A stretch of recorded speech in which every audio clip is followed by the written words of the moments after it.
Hey, kids, you're listening to a couple of annoyed grunt boys, and this is the 138th Simpsons podcast.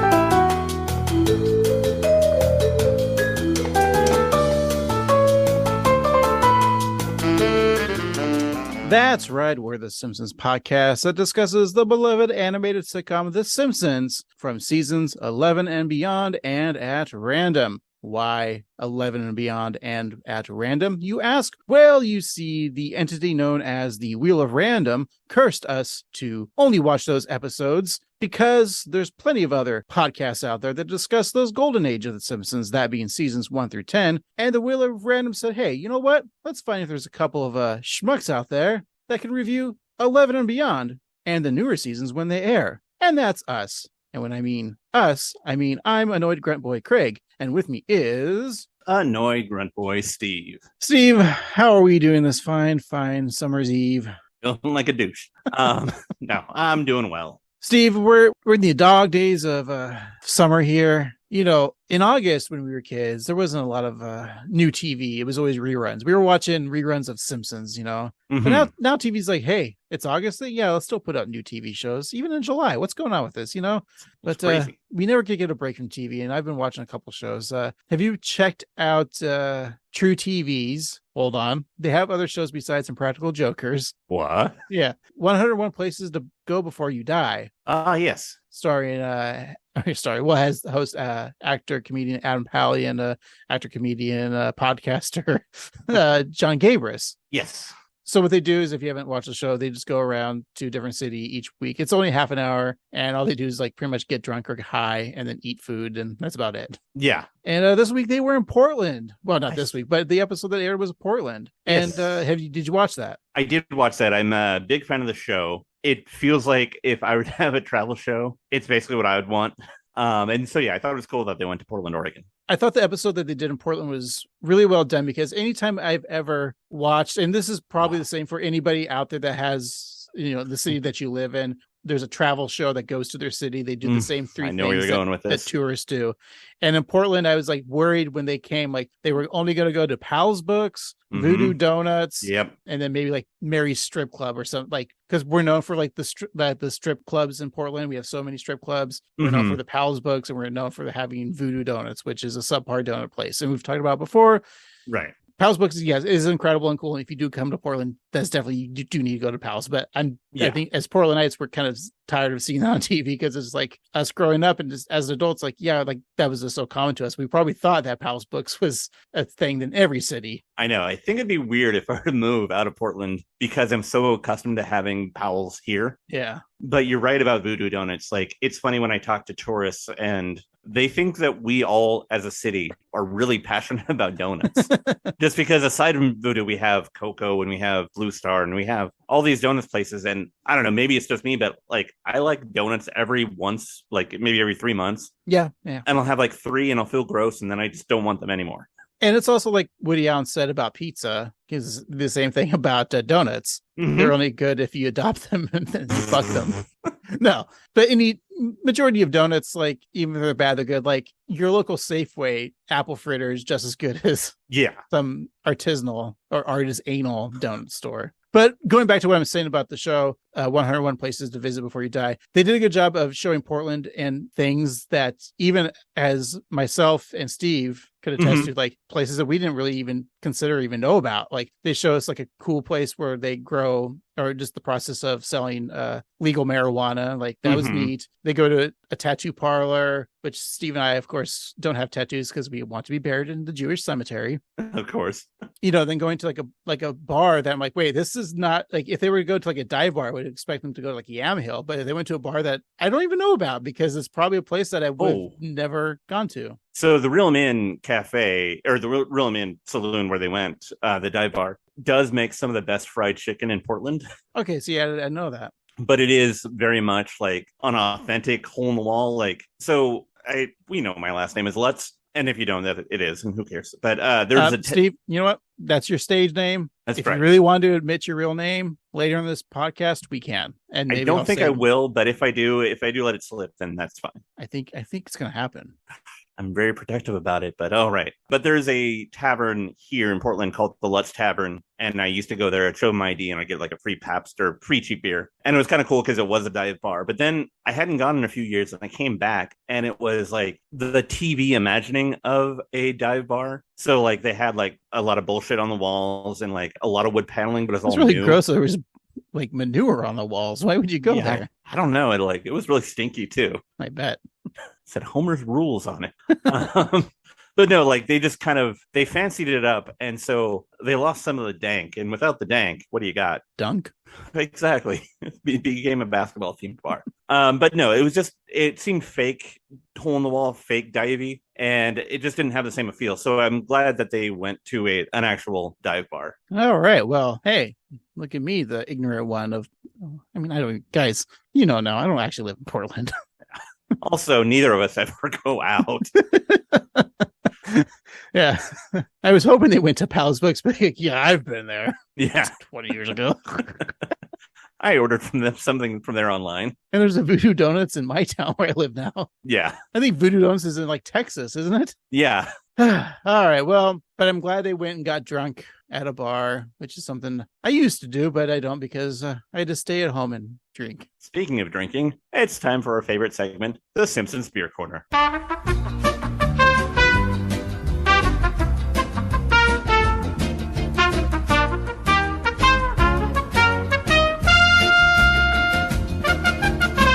All right, Steve. Yes. What are you going to be drinking this week? Oh, well, Craig, this episode features guest star of Kim Cattrall, and she was also on a sitcom called Sex and the City.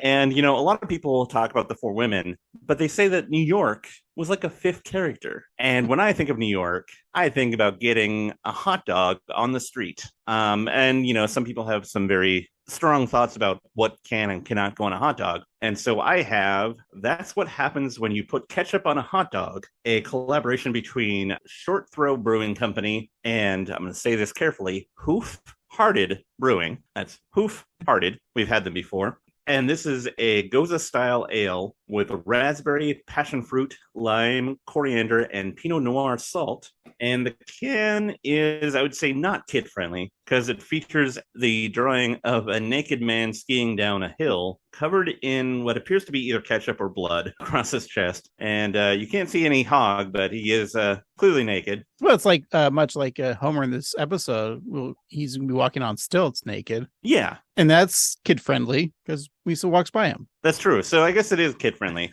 But yeah, so it is 7% alcohol.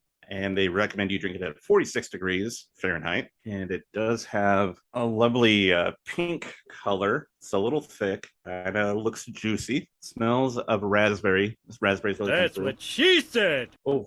I'm coming. Me too. That's a good beer. Very intense, very sour. The raspberry comes through right away, and then you get the hint of lime, and then you do get the hint of the Pinot Noir salt. It's just a little like tart and tangy, and this is like not a gulper, it's a sipper. And you know, you probably only do about one, but it's a good sharing beer. It's a lot of fun. It's very interesting. It's definitely a weird beer, but I like it. So yes, that's what happens when you put ketchup on a hot dog. So they're mixing wine flavors and a beer? Yeah. Oh. I thought I'd broaden my horizons because, you know, beer is great, but wine can also be good sometimes. Yeah. Oh, look, a sipper there. Yeah, that sounds good. All right, so my turn, teacher. What have you got for us, student? I, too, had to pair the ale this week to relate to the fine actress, as we know as Kim Cattrall. Mm-hmm. That's probably how James Lipton would have said her name, Kim Cattrall. Was she ever on the Actor Studio? Probably. Who knows? Yeah. Everyone was. Even we were. Mm-hmm. Steve's favorite naughty word was bleep because it was so offensive. Yeah, it's pretty bad. Like even Quentin Tarantino wouldn't write that or put that word into one of his scripts. Yeah, and he loves to say the N-word. Spike Lee put a fatwa on Steve for that line. Andrew Dice Clay was like, "Oh, too buff for me." But Lenny Bruce was cool with it. Yeah. Lenny Bruce, could you imagine if Lenny Bruce was alive, what the comics say now? He'd be like, wow, I said vagina and I had to go to jail. Dave Chappelle said what? Anyways, well, what a long segment. So yeah, Kim Cattrall or Cattrall, she's been in a lot of things, Steve. And Yeah, okay. And of course, she's pretty much known for her 2006 movie where she played Jan O'Leary. You know the movie I'm talking about, Steve, right? of course. The Tiger's Tail. Hmm. Everyone's favorite Kim Cattrall movie. Also had Brendan Gleeson in it. It was written, directed by John Boorman. Everyone knows this, right? Of course. Don't forget the wonderful acting styles of Stanley Townsend. Uh-huh. And I think Tom Von Lowell was also in it. He was Larry Cooney. Don't you remember? Everyone's seen The Tiger's Tail. Of course. Probably won Best Picture that year. And anyways, so The Tiger's Tail, go rent it at your local Redbox. I'm sure it's there. Of course. So Tiger's Tail, Steve. Tiger's Tail. Their tail is what? How would you describe their tail if you were to rub it? If I rubbed a tiger's tail, I would say it was soft, Yeah, furry, fuzzy. fuzzy. I like that. Yeah, fuzzy tail Hefeweizen is what I'm going to be drinking tonight.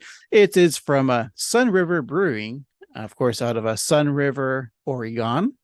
It's a refreshing wheat ale with a light citrus touch. 5% alcohol, 20 IBUs. The can's not kid friendly. I don't think it's really that appealing friendly either.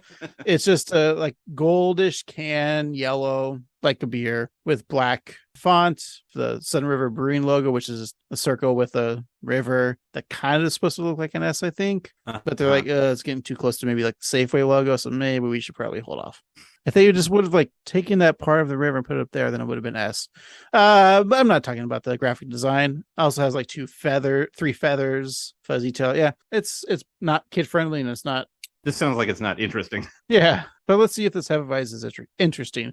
Now, we've done many hefts on this. Steve did a hef last week. That's true. And we've learned to finally appreciate like the legit German hefts and whatnot. So the American ones now are just like, honestly, like the Budweiser or Coors Light of Hefeweizen. So here we go. Okay, so I get I do get the fruity flavor. So a lot of Hefeweizens will instruct you to put like an orange or a lemon. This is right now, you definitely get the citrus. You don't need to add the fruit. So if you get this, don't need to buy a lemon or an orange. It's very citrusy. Honestly, for like a lot of the Hefeweizens that they say they're like the citrus is added or you don't need the fruit, because there's a lot of them that do that. This one, I think, excels at that. So even though I don't like the can and the logo, I think this is probably one of the best summer hefts I've had in a while. The sweetness doesn't feel artificial. Sounds like a good beer and a good person, because the sweetness is genuine and it's what's on the inside that counts. Yes. Don't judge a book by its cover and don't judge a beer can by its cover, like I just did. There you go. I think this is like the summer ale. Like I know the summer's kind of winding down here, but I wish I could go back in time to the beginning of summer and just crack open a couple of these, sit by a fire pit. It's very refreshing. Give it a go, everyone. Yeah, it sounds like a lot of fun. And with that is the end of our beer corner. It's time to get down to our business, sober up, and do our duty, Steve. Sounds good. We are sober men and true, and attentive to our duty. Let's go back in time and do our duty and talk about the year of 2004, specifically December 5th, 2004, when this episode aired. So, Steve, what was the number one movie in the box office? Well, Craig, the number one movie on the box office was the Nicolas Cage classic and just all around good fun, National Treasure. National what? Treasure. Are you saying treasure like Frasier? National Treasure. Oh, for God's sake, Steven, say it correctly. National Treasure. Which now is like, isn't there a Disney Plus show? I think it is, yeah. But no one's going to want to watch it, or no one's watching it because, I'm assuming no one's watching it because Nicolas Cage isn't in it. Right. He's the reason why it's good. So it's like, all right, we're going to make a Indiana Jones TV show for Disney Plus. Harrison Ford's not in it. Oh, so you're going to do young Indiana Jones? No Indiana Jones. It's going to be Indiana Jones and his students. So it's just the students when Indiana Jones is off doing an adventure, and it's just college class. It's just like, just substitute again. Let's go to Indiana Jones and his college class. That's what National Treasure TV show is. Yes. See, if The you think hunt of a for extra funny- credit. Yeah. It'd be like if they made Sex and the City and didn't have Kim Cattrall. Oh, which is the reason people watch Sex and the City. I never did. We'll talk about it later, but Yeah. I mean, she does definitely fulfill the sex aspect of the show. see, but I guess because I never watched Sex and the City. So here's what I know about Sex and the City. Okay. It stars Sarah Jessica Parker is number 1 on the call sheet. Kim Cattrall will probably be number 2. And then I know there's 2 other women. Uh-huh. And one is played by I think Rashida Jones.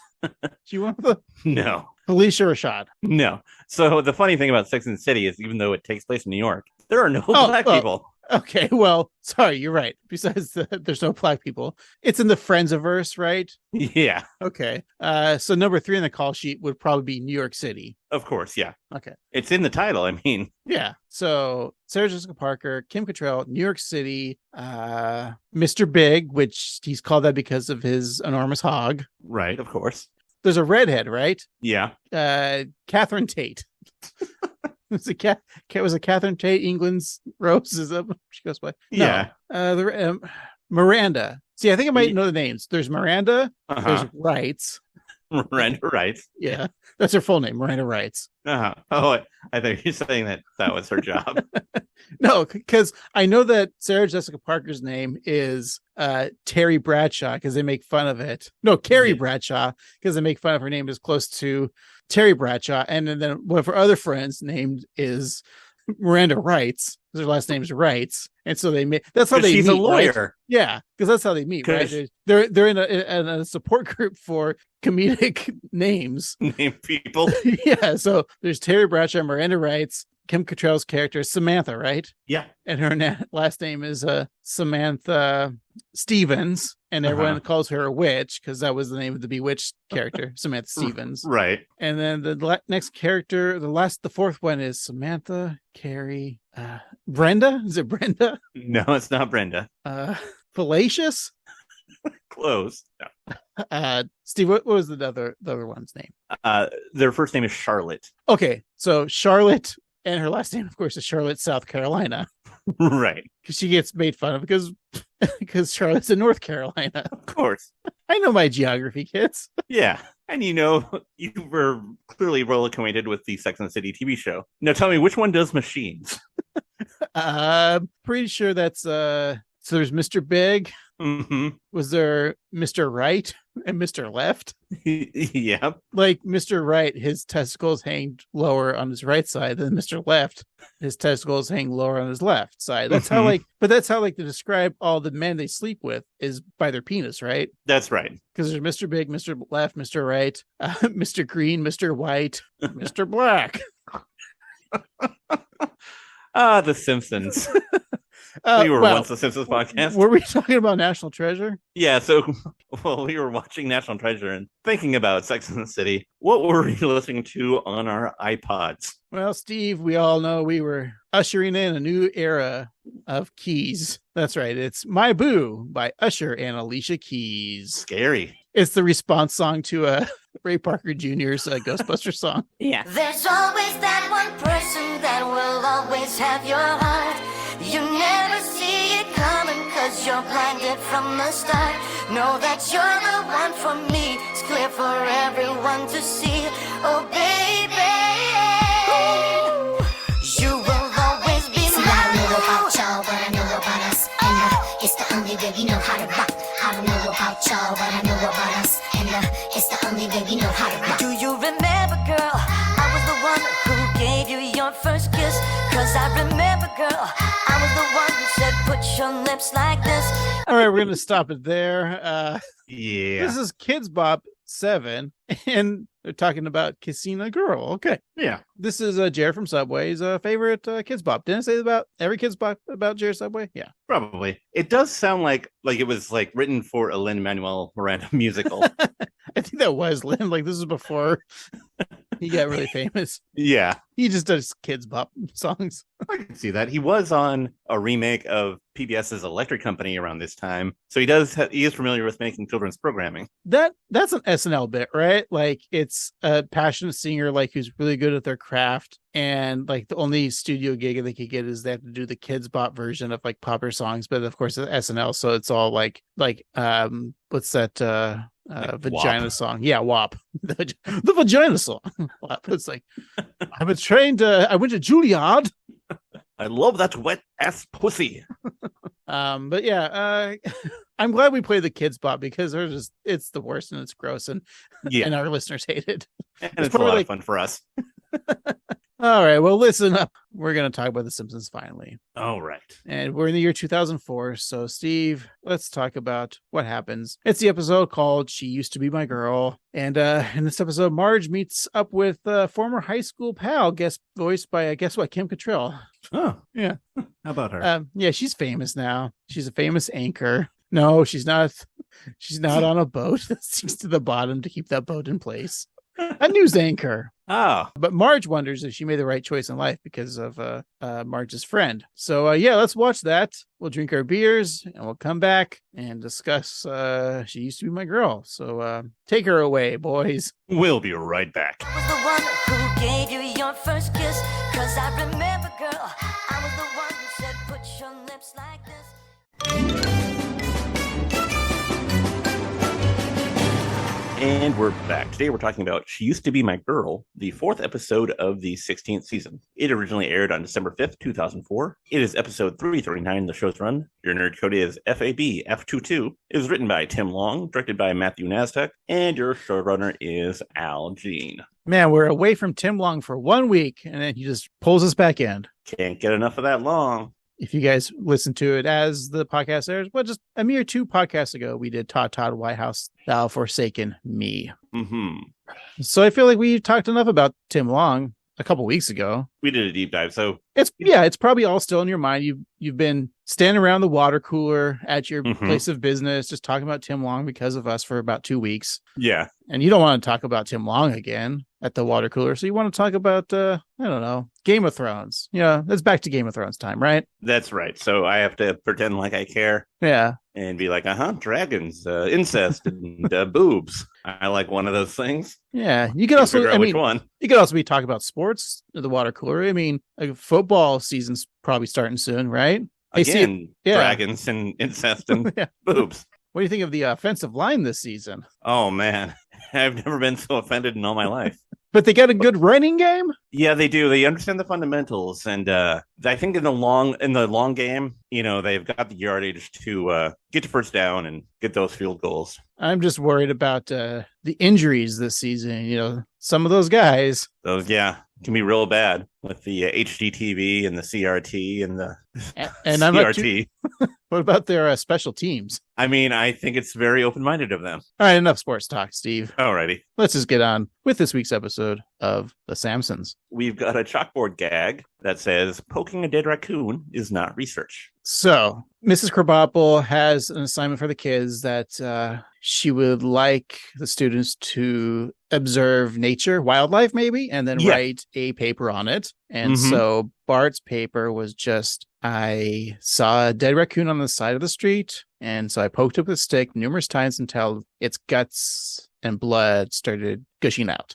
Yeah. And Krabappel wasn't happy about that. So she said, Bart, stay behind. And poking a dead raccoon is not research. That seems incredibly plausible. All right. I'm like not it. happy about it, No, but it seems like something Bart would do, and seems like Krabappel would react thusly. All right. So yeah. Now that I have deduced the chalkboard gag, I want you to deduce the couch gag for the listeners. It's everyone is sitting on the couch like normal, except they all resemble our favorite bartender. No, not Sam Malone, but Aw. Mo Sizlak. Explain that. Well, it's clear that Homer got killed by Mo, and so Mo banged around for 10 years with Marge till they all had kids that looked like Mo, and then Mo became narcissistic because he was so proud of his kids, so he made a mold of his face and faced off Marge so he could have a face of his own. Face off? Face off. Yeah, sounds plausible. All right. All We right. have explained everything. Let's explain everything in detail this week, okay? I'm sure the Alrighty. listeners will love that. We kind of already do. Yeah. This is the thing that you just saw. What do you think? We're like Heard Happily from Parks and Rec. Yeah. We are the Annoyed Grunt Boys, and we are doing a podcast, which is what you are listening to right now on your device that plays podcasts. We're doing a show about a show, but we're not showing it. We're hearing it because it's a podcast. Which is weird because we're also characters, Steve and Craig. These are not our real names. No. I'm Lord Rex Banghard. And I'm Atticus J. Spoonweather. Look us up. We're on all the socials. Oh, yeah. Check out my football picks for this season. Also, English is not our first language. We actually can't speak English. We just use Google Translate to translate our actual language into the language that you listen, which is English. Yep. And nothing wins us down more than a nice glass of beer afterwards. Well, Steve, let's begin the episode. of The Alrighty. Simpsons. Our episode begins, as it always does, with Bart attempting to feed pills to Santa's little helper. The pooch coughs up the medicine onto the floor, so Marge suggests wrapping the pill in some cheese. The dog goes to eat the pill, ensconced in a slice of American cheese, when Homer interferes. Woohoo! Free cheese! Homer, that was for the dog. What happened to us, Marge? We used to feed each other cheese and laugh all night. Then came the heart attacks. What's that rumble? It's a media circus. Woohoo! The circus! A media circus. Woohoo! I don't know the difference. ABC, CBS. Uh-oh, the Christian Science Monitor has a flat tire. I'll get the spare. No, we must wait for God to jack us. In Springfield today, a sex scandal has brought in reporters from around the world. Why, here's Fox News.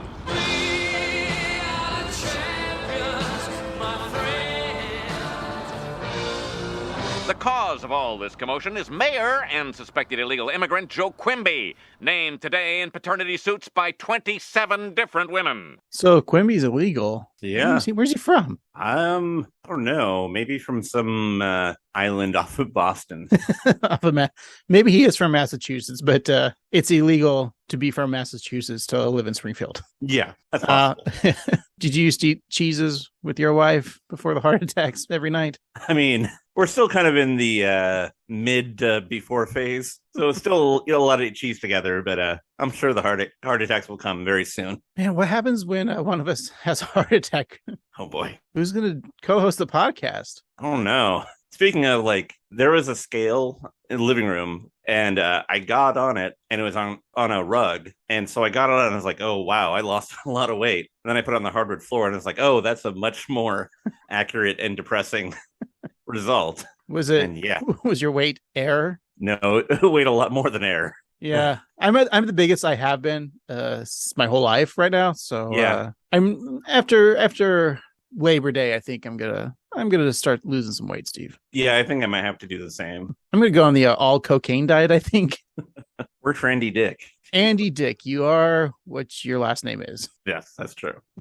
In that clip, we saw the banner with for Fox News with the Bush Cheney flag, and though we're not a political podcast, I think this is the time when Fox News is really coming into itself and becoming a teenager. Yeah.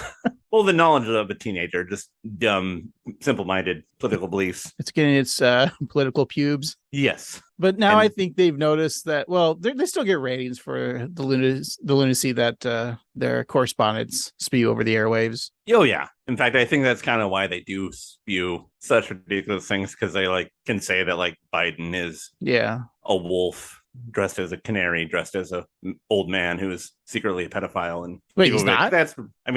The jury is still out as far as I'm concerned. I think he might be more of a wolf blue jay pedophile, but who's to say? I think he's just an ice cream cone with a human skin. Wow, that sounds delightful. Cannibal ice cream, because he loves eating ice cream. Of course. I mean, if I was ice cream, I'd be a cannibal too. Sorry, Steve, you're going to be rum raisin. At least I get drunk. Oh, they burn the rum, so it's not alcoholic. Yeah. Bummer. Well, I'll be pooping. Speaking of people of political power, we got Mayor Diamond Joe Quimby. He pulls up to the town hall in his limo, bombarded by the media. We got Cookie Kwan there, and she's asking the mayor why he won't acknowledge her love child. She then hands him a baby wearing a sasha reads, Mayor's baby. Very cute. The child lets out a cry that sounds just like the mayor's accent, like the Kennedy accent. So Quimby then takes the baby and gives it to one of his bodyguards, telling him to raise the child as his own. And then the Secret Service guard places a pair of sunglasses on the baby, and he gets like a nice like smile, like he's kind of happy. He's always wanted a baby, I guess. And of course, after he's got his kid, he deletes all of Mayor Quimby's text messages about January 6th. Huh, interesting. So the Secret Service, maybe I won't say anything about the Secret Service. Yeah. We know they're listening. They're always listening. If they were, we'd have listeners. Well, that's true. Come on, listen to the ad breaks, buddies. All right. Well, we got a clip here with Marge and Lisa watching all this that's going on TV. So let's listen to that. Alrighty. This is the most exciting scandal since the juice was on the loose. The juice is still on the loose. Mr. Mayor, just how many illegitimate children are you hiding? Kent, I'm hiding nothing. Except this puppy. Look into his eyes and tell me I'm lying. Well, I'm placated, and so are all my friends in the local media. I have a question. Chloe Talbot, Global News Network. Oh, it seems a big-shot reporter from some major news outlet isn't satisfied. Well, if it isn't local news legend Kent Brockman. Hey, Kent, run over any more pedestrians? Those records are sealed. She's from Springfield. I knew her in high school. I didn't think anyone successful came from Springfield. What about that two-headed goat? Technically, he was born in Shelbyville. Yes, but he came here to die. One of them ate tin cans, the other one ate health food. How they solve crimes, I'll never know. It was such an odd joke, but I liked it. There's a couple of like just out of nowhere jokes in this episode. But that Chloe Talbot, that's played by Kim Cattrall, best known probably for her role in Star Trek VI, but also had a minor role on some HBO sitcom called Intercourse in the Metropolis or something like that. That's the DC Comics version. Yeah.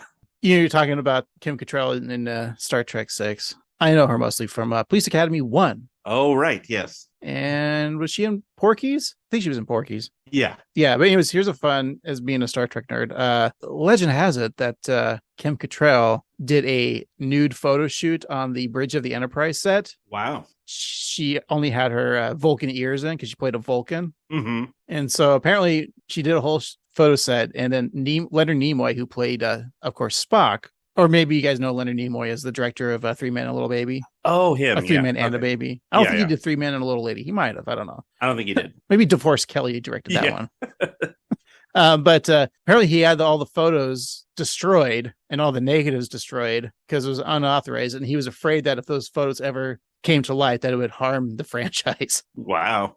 Yeah, because what Star Trek nerd would be so offended by, a naked lady and a naked alien lady? Right. Hadn't other Star Trek actors and actresses done nude scenes before? Right.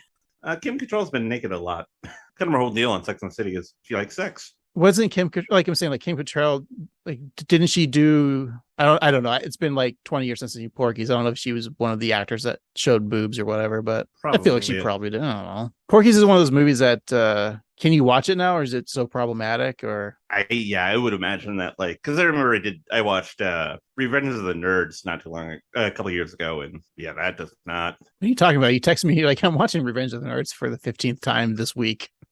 Love it. LOL. Boing. That ending was completely justifiable and not an issue at all. She was in Porky's. Yeah. Honeywell was her name. And then she's not in the new Sex and the City, not reboot, but sequel series. What's it called? Correct. And Just Like That. But now, didn't I see that she is coming back? I think she might be for the second season of that show. Okay, because they didn't kill her off, right? She didn't die on a Peloton or something. That was like Mr. Big or something like that. Yeah, I never watched Sex and the City, but I just remember that. Oh my god, we've talked about these things before that you've seen it all because of everyone you've dated. Exactly, and I think it's a simple-minded show that is actually offensive to women, to me. But same thing could be said about The Simpsons. In a way, yeah. Especially this episode. But Steve, does this episode pass the Bechdel test? We'll find out later. Let's right. Continue. Alrighty. So Chloe questions Mayor Quimby's loyalty to his wife, saying that she obtained an exclusive video. A TV is then rolled out onto a TV tower, which seems very old school to me looking at it now, because you could just show your phone the video. But the TV is rolled out and a great grainy night vision videotape is played, showing the mayor in bed with Miss Springfield post-coitus. Diamond Joe tells his lover to read a sash, and she mistakenly reads it as Major rather than Mayor. After Quimby insults Mr. Springfield, the video stops. Chloe declares that the mayor is in trouble and that Springfield's newsmen are idiots. Kent Brockman then steps in, saying that Channel 6 News rocks, promising a car chase every night, or the weather girl wears a tube top. And if she doesn't, you win a pizza. I mean, it kind of like is the joke of Fox News as well, right? Because that was whole, what's his name, scumbag that Roger Ailes, had all the news women, especially in this time and up until, the scandal that happened a few years ago, like they're all blonde women, short skirts, showing legs. Rogers, what a piece of work. Yeah, that's putting it mildly. But he's dead now, right? He's dead now, right? He's dead now, yeah. Oh, that's good. Yeah, he burned in hell. But also local news, too, is really bad about that. Like, just offering, like, trauma or horrible things every week. Or just local news is weird. The fact that we rely on it for so long is absurd in hindsight. But the women aren't in tube tops because that would be wrong. Well, somebody owes me a pizza. Well, it's funny because, we've grown up in this area our whole lives. And the newscasters on, the three news channels that we have, ABC, NBC, Coin. Four. So the four news channels, minus the Fox affiliate, but the three, the ABC, CBS, and NBC, the same anchors that were doing the news when I was a kid are still doing the news and weather. It's crazy. I remember I would come home from kindergarten around noon or whatever, and I'd have to watch the news because I wanted to watch the Scrabble game show. And I remember a new correspondent starting, and now they're almost retiring. Yeah. And so I've seen them kind of go through all of it. We had one local news guy that was very popular, and when he retired or quit just reading the news, he became one of the most right-wing conservative news guys out there named Lars Larson. Yeah, he became a radio host and just he's a real shit. He's trying to be he was trying to be a Limbaugh Jr., Rush Limbaugh Jr. Yeah. But he's a piece of work, so a lot of pieces of work around here. I would say that a lot today. I don't know. I mean, it's kind of polite, I guess. Yeah, I mean, it's better than calling people assholes or scumbags, even though they are. Right. But if you're a piece of work, it could be a good thing too. The Mona Lisa, that's a piece of work. Yeah. And, if you pick up a shift at a restaurant, that's a piece of work. Oh, I remember one time, there's another segment about news guys. One of the local meteorologists. Oh, Dave. Did I tell you about the story? When I used to work in a pizza place, he used to come in every once in a while, pick up a pizza, but he'd be on his hog, not his dick, but his motorcycle.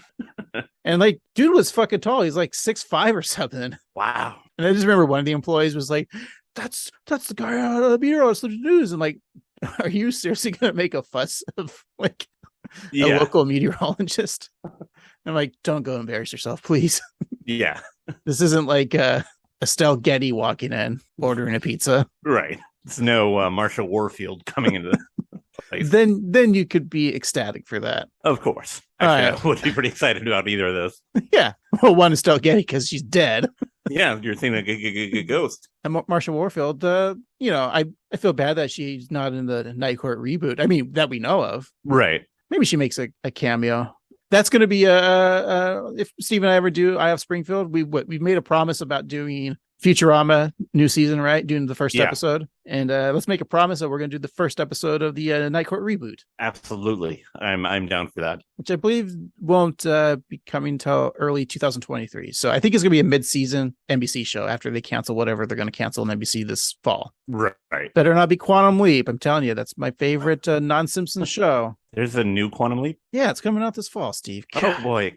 Oh, boy. That's what Quantum Leap Man says. Here we go again. All right, Steve, let's go back to Simpsons. Marge, wistfully comments about how Chloe's success. Hoping to cheer her mother up, Lisa tells Marge that she's so successful, and even pointing out of the fair and wise chore wheel that she made, which features each family member on the outer ring. And then in the inner ring, there are following chores such as wash the dishes, mow the lawn, dust and vacuum, sweep garage, feed dog, and pick up dry cleaning.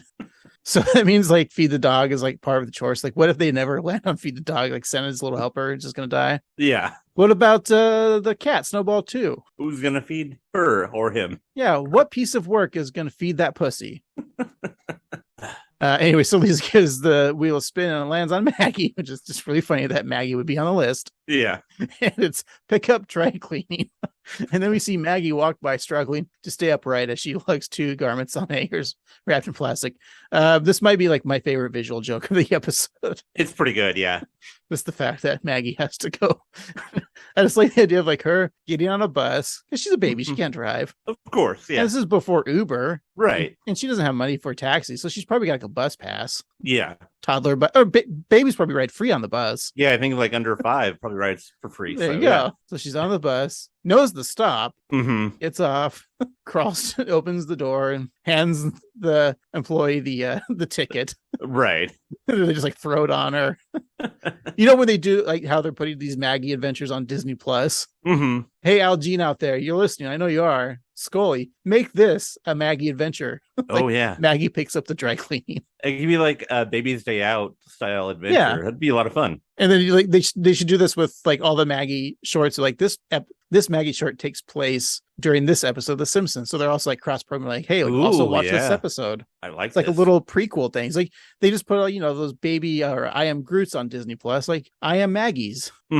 And then for syndication, they can like stuff those episodes within the episode, so it becomes it bulks up the episode, and we can like make it run for an hour. Yeah, yeah, because then you can add more ads. Exactly. Smart. Steve, you and I should run the Disney and every TV network out there. I completely agree. We're the ones who know the stuff. Yeah, our network would consist of. Well, essentially, I think we are like FXX because it's like 8 hours of Simpsons. And then like in the early mornings when people are asleep, it's the Cleveland Show. Yeah, that sounds about right. And then when everyone's going to bed, it's Family Guy. But prime time is all Simpsons. Yeah. But ours would be different. It'd be like all primetime Simpsons. And then maybe the morning we would show like the aforementioned Night Court. Right. Some Kids in the Hall. Cheers. Yeah. I'll throw in some news radio. Sure. Other animated, we'll put in like some Futurama. We'll keep the graining going on there. Yeah. Seasons. We'll get the rights to Mission Hill. Sure. Bill Oakley can finally be on our podcast. Exactly. What else do we got there? Let's throw the old I always love the old 70s 80s Super Friends show. That's good for Saturday mornings. Oh yeah, totally. And if we can get the music or the film rights, we should show Muppet Babies too, like the original one. That was really good. Look, we could probably get free content right now from the head of Discovery Plus because they got rid of like 60 kids cartoons off of HBO Max. We'll just take those. We'll give $5. 200 episodes of Sesame Street. They're gonna give away for free. So, but what we'll do, we'll make it for the adults. We're just gonna, how we'll just bleep out words so it sounds like they're swearing. You know, how, like Jimmy Kimmel always does, like the weekend of once a week he does unnecessary censorship. Yeah. So we'll do that with all of our kids programs. So it sounds like they're saying fuck and shit and cock and suck and fuck and B is for beep. Yeah. All right. If you guys want us to be the head of indie network, especially like maybe like own, we'd be good at that one, right? Who owns that? Yeah. A little woman named Oprah. Oh, okay. We could give her $20 for it. She's probably not rich, right? Yeah, she's probably suffering, needs the money. Okay. So we'll do own or fine, we'll do Fox News. Yeah, that's fine. And then Tucker Carlson can do this podcast and we don't have to. How did the podcast get worse somehow? And yet more popular? But with the same listeners? Uh-oh. All right, let's get back to this. All right.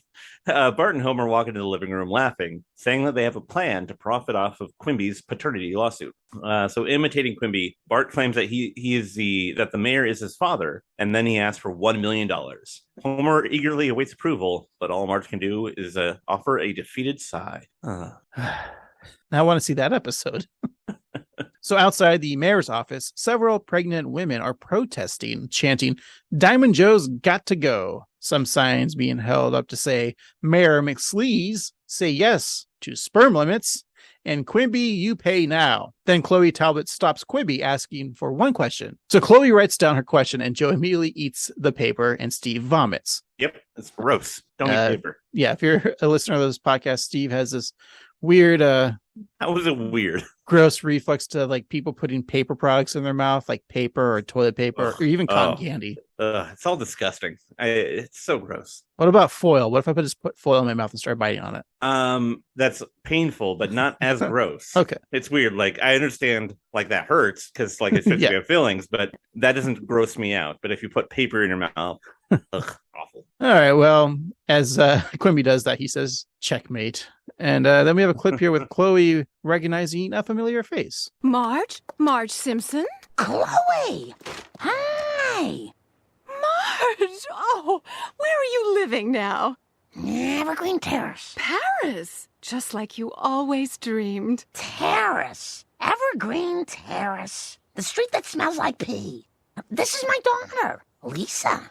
Chloe, I really admire how you got out of Springfield and became such a success. Hey, only the lamos stay. And your mother, super lady. Mm-hmm.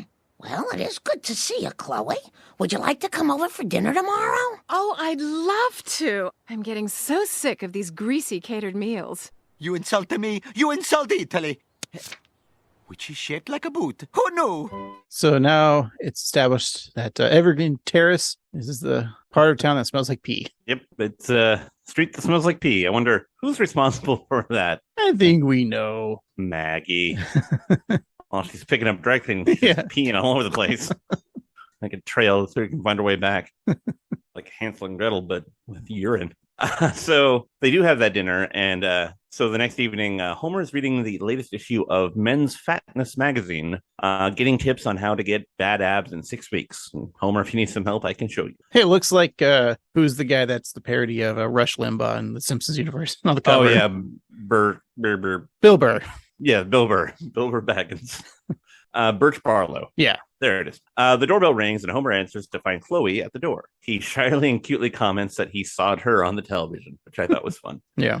Chloe responds that she remembers Homer from high school and that he barfed into her tuba. Homer corrects her, saying that it was technically the school's tuba. All right, so Chloe and the family all sit down for dinner, and Homer is blown away by the kebabs that she made. He states that they're the best thing he's ever eaten at that table, and Marge is shocked and insulted. Homer claims that he was just being polite, and then he throws the kebab skewers over his shoulder and out to the window, and then we see where those skewers are going. They're puncturing Grandpa, a.k.a. Abe Simpson, and those wooden skewers are curing his back pain completely. So Abe just needs acupuncture. That's what we're learning. That's all he needs. Yeah. But unfortunately, Homer throws one more, causing Abe to fall to the ground to his death. Oh, no.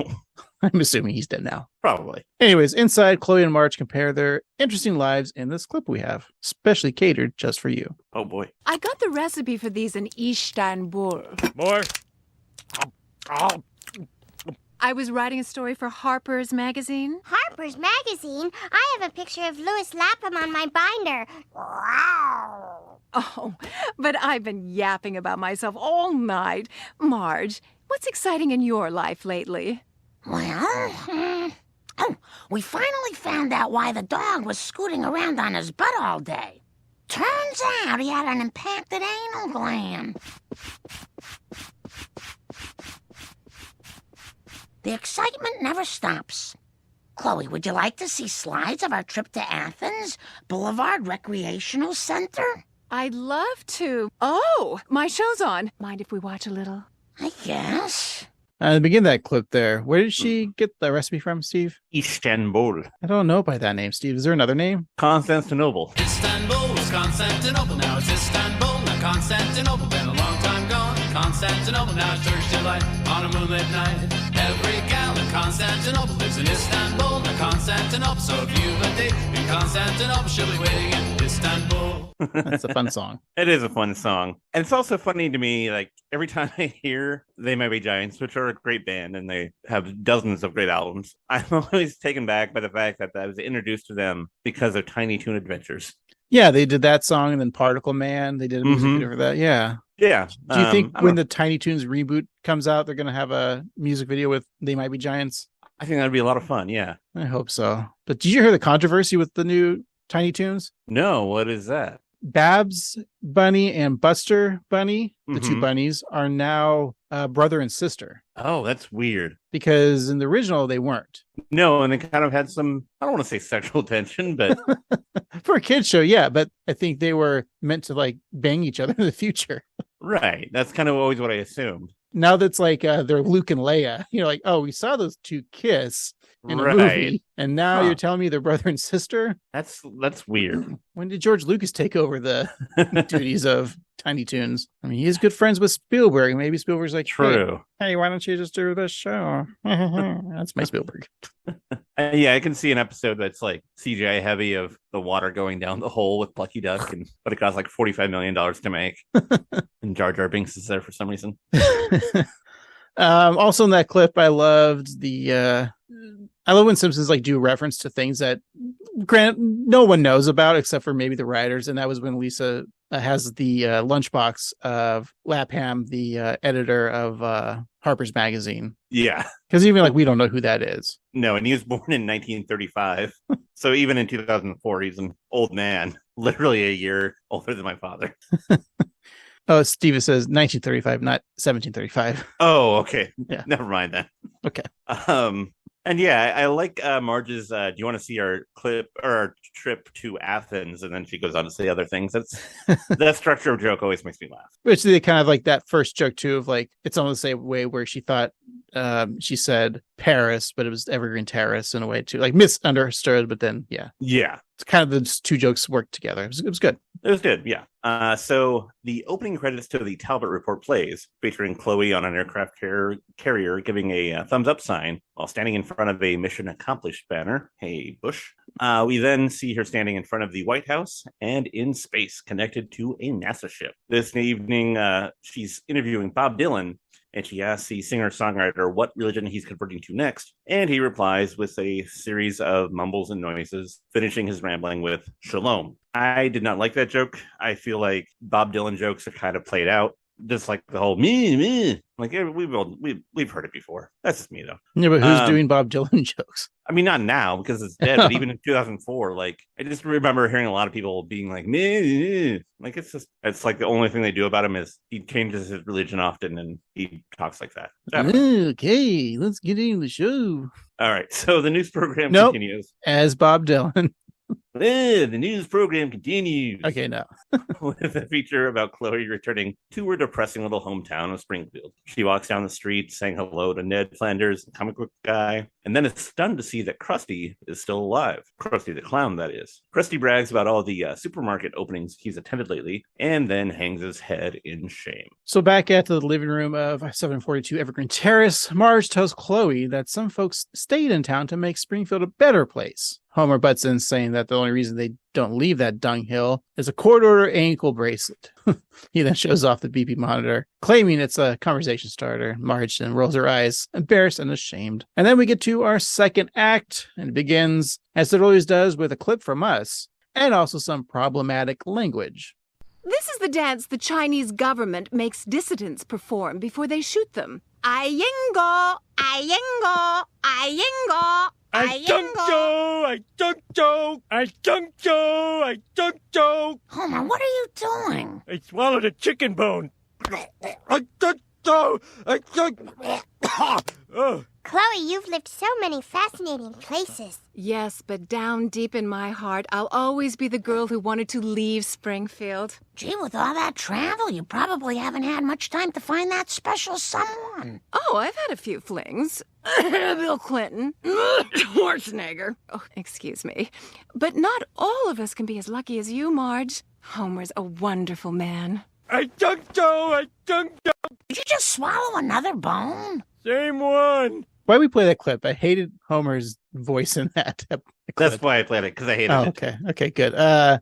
So Chloe definitely was on Epstein's Island with Clinton, right? That's what they're implying here. I think so. I think it's weird that, like, you know, the comedy rule of threes, and she mentioned Clinton and Schwarzenegger, which both seem like very viable people to would cheat on their spouses, and you know. Well, they did. Schwarzenegger exactly had an affair with his maid and had a right, kid. Exactly. Yeah, and Clinton, yes, duh.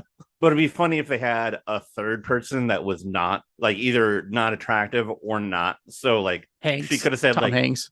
Tom Hanks or like Ned Flanders. Flanders. Oh yeah, keeping in the Simpsons realm. Or just, or somebody else. Yeah, I think Tom Hanks would be a funny one, or like Tom Bosley. I don't know. Why does everyone have to be Tom? Tom Skerritt. Tom Brokaw. Oh, maybe later. Maybe. Tom and Jerry. Whoa, double team. No, but I just made the joke of like, are they implying that? I just want to correct myself as saying implying that she was on Epstein's plane. Like this was before the Epstein's plane. Why I was just making a joke. I mean, it was probably when it was happening, but yeah. Right. But yeah, we're just joking. Kim Cattrall nor Chloe Talbot probably was not on the plane. You sure? I mean, who's to say? I haven't seen the photos. I mean, there was one with her and Ghislaine Maxwell hanging out, but that's probably nothing. Yeah, it wasn't photoshopped at all by Fox News. Holding Cheetos and clearly photoshopped. So okay. Dumb. Anyway, we're a dumb country. We really are. Like the more you look at it, we're stupid. We're part of the problem too. We have a dumb podcast. Yeah, I know. I mean, we're not adding anything to this mess. Except for our listeners, they're smart. Yeah, they're the best. So the thing that Chloe was saying does translate kind of phonetically. Did you do this on your Google phone? Well, somebody else wrote out it, and I did, yes. And let's see if I can play it. So this is what she said. That's what she said. And that translates to love UK. Like love UK, like United Kingdom. No. It's like, aren't you gonna say it back? Yeah, I love UK. I love UK. Fine, let's leave you alone. Let me play my Madden. Every kiss begins with K, Steve. That's right. Kissinger. That's who she could have said. Actually, that would have been funny. Yeah. All right. Well, later that evening, Marge and Lisa are in the kitchen doing dishes. Now, Lisa says that Chloe is amazing, noting even her serving bowl smells glamorous. Marge can't believe it, but when she takes a whiff, she has to admit it's like a Christmas in Aspen. So Lisa asks Marge if she knew back in high school that Chloe was going to be a superstar. But Marge then has a flashback at her good old days in Springfield High. Back then, we were both stars in the thrill-a-minute world of high school journalism. Together, we broke the biggest story of the semester. One of the cafeteria workers was spitting in the soup. I'll teach you to give me my first job out of prison. When we published the story, we received the school's highest award. Ladies, it is my great pleasure to award you the certificates of merit. In this box marked honoree, fill in your names, and over here, write in what you did. I'll be back. You ain't tasted the last of my spit. Oh, that Mo. But good for you, Mom. Why didn't you follow Chloe into journalism? Well, we both faced a tough decision. First, I like how the flashback, it does kind of have the 70s, 1970s vibe with the outfits and everything. That's kind of fun. So Mo was in prison. What did he do to go to jail? Huh. Well, we don't know exactly how old Mo is, but this implies that he's a little bit older because he's an employee rather than a student. Right. But also he probably didn't do too much time because he didn't it's not a life sentence or anything. So probably not murder. Probably not. I want to say either indecent exposure or like some sort of like pervy, like voyeurism thing. That sounds pretty good. Yeah. Yeah. And this is before Mo's established that his family was a mattress salesman. So that's right. Unless it was like he was naked in a bed in the store and waiting for people to lay on it. Yeah. God. It's like a very advanced popcorn trick, but it's a mattress instead of a bowl of popcorn. Steve, stop giving people ideas. They don't call it the mattress firm for nothing. Jesus. But I do like how, like, when that flashback, like, just Lisa's like, that Mo. And then just, like, back to, like, the story. Like, everybody knows that he's a filthy criminal and a pervert. And it's like, it's just Mo being Mo. But which, unfortunately, is, like, the way that, like, Hollywood in general, like, kind of treats men that are scumbags. Like, it's like, Mel Gibson just always kind of gets off. He does. Even though he's Mel Gibson, like, in all the horrible things he's done and said. It's just right. Like, that's just Mel Gibson being drunk and racist and a misogynist. It's just Mel Gibson. You loved him in Lethal Weapon. Yeah, he's horrible. Let's put him in Daddy's Home 2. Right. Which isn't like everyone problematic in that movie. Like, yeah, it's like Mark Wahlberg and right. I won't watch that for some reason. Or the first one. I don't think I will either. Mostly because it looks dumb.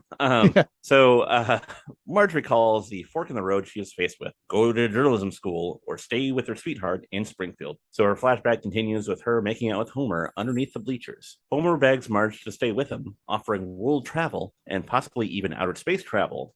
He then makes a series of sci-fi noises that would make Michael Winslow proud. Next to Homer and Marge is another teenage couple making out, Chloe and Barney. Barney tells Chloe that he loves her and states that he also loves brake fluid, popping a bottle of it open and chugging it, finishing it with a satisfying burp. So before beer, he's drinking brake fluid. Right. And also Chloe's just pretty okay with it too. Well, yeah, I mean, spoilers at the end when he burps in her face. Like she's like, yeah, that's fine. Yeah. Anyway, so back to present day. Marge tells Lisa that Chloe left town as soon as Barney proposed, which I thought was a kind of fun way to end that. So maybe that's why she got the burp. Like, I'm done. Yeah. But we get a little insight on origins of Barney, really. It's true. All right. Well, Marge would have been right behind her, but her plans changed when God herself gave her a wonderful little boy. His name was Hugo, and he died. But then she had Bart. Anyway, she yells at Bart, who's just like in the TV room, sign the TV. It's just funny. It is. Bart claims that his actions weren't what they look like, and then he continues to saw away. Later on, Marge scours the bathtub, and she wonders to herself why Homer would write his name in grime. We then see Homer Rules crudely written out in brown, which could be rust. Might not be rust. I hope it's rust. Marge scrubs and scrubs until removing the filth and replacing it with a sparkling reflection of herself. Marge's moment of pride, though, is short-lived because Lisa comes in and bursts her bubble. Mom, Chloe just won the Peabody Award. Well, I just made the bathroom floor smell like lemons. Where's the award for that? Oh, Mom, don't feel bad. Everybody appreciates your... Uh-oh, I'm late for my dinner with Chloe. Good news, Marge. I've learned to walk naked on stilts.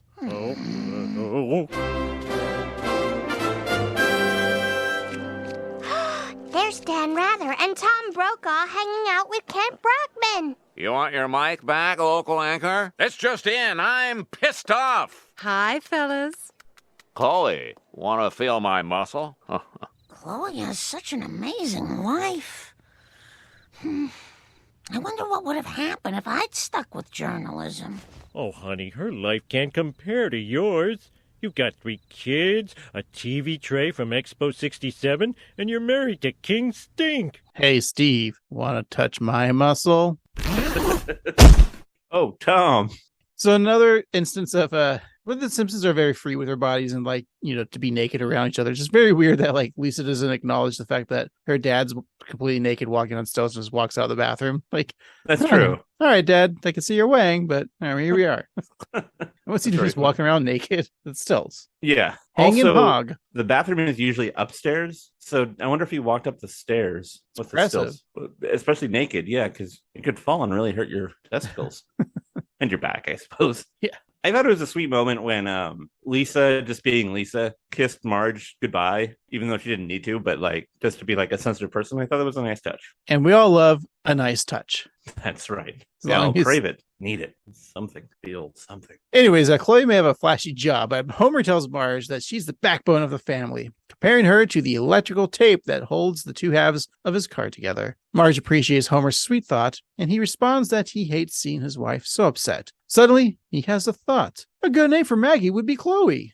But then Marge lets out a trademark annoyed grunt. No. On the ride home, Lisa tells Chloe that her night was exciting and that Morley Safer has the biggest head she's ever seen. Both Lisa and Chloe had fun, but Lisa feels that going back to school the next day is going to be a big letdown. She's not looking forward to making a pilgrim out of felt. It's very relatable. School is boring. But stay in it. Exactly. Of course, kids. Yeah, stay in school. And also do drugs while you're staying in school. Yeah. Hey, to all the teenagers out there, don't listen to your teachers and your parents about not doing drugs. Yeah, listen to podcasters. Yeah, who did drugs and now do podcasts. Exactly. But we stayed in school for at least one day. Exactly. We stayed for a little bit. Yeah. Chloe then invites Lisa to go with her to the UN Women's Conference in Capital City. And Lisa would love to go, but she first needs Marge's permission. Well, you can ask her right now. She's glaring at us from the front lawn. It's my fault we're a little late. How dare you show my daughter a life of fun and possibility? Hey, keep your dishwashing hands off the Armani. For your information, our electric dishwasher is on the fritz. Not that you care about the ups and downs of my appliances, do you? Huh? Do you? Oh! That's it! I'm going to show you some moves I learned from G. Gordon Liddy. I'm so sick of names. Okay, G. Gordon Liddy could have been one of the guys that she was banging. There you go. Probably good for a roll in the hay. I really like Marge's just line of, I'm so sick of names. When Marge gets mad, I think it's one of my favorite things of her character traits. You know, a classic like, shut up, Becky. It's because it happens so rare, and it's the one time when she's not rational. Right. And it's just so funny. It's like she's mad because Chloe doesn't care about the way in which she washes dishes, which isn't really what she's mad about at all, because she's mad at herself because she's jealous of the fact that this is the life she could have had. Yeah, and I think she's also a little mad at Lisa, or a little hurt by Lisa not caring about so much. So yeah, I think you did solve it. Did you ever, when you were a kid, did you ever look up to an adult that wasn't your parents and your parents got mad? I do remember in 4th grade, we had to write a report about 2 states, and I was somehow picked first, so I got to pick all. Hey, Scott Ackerman, you've told this story before. Oh, never mind. You can slap my little butt. I need you to do 10 wind sprints across the stage. Geez. But yeah, continue the story, even though someone might have forgot. Yeah, so I picked 2 states, and because my dad was from Minnesota, I picked Minnesota, but my mom was from Utah, and that seemed dumb, so I picked New York instead because it seemed easy, and my mom was really hurt by that. That's it. You're like, Mom, New York's got the gabagool. Well, Utah's got the multiple wives. Wait a minute, you're right, Utah's cooler.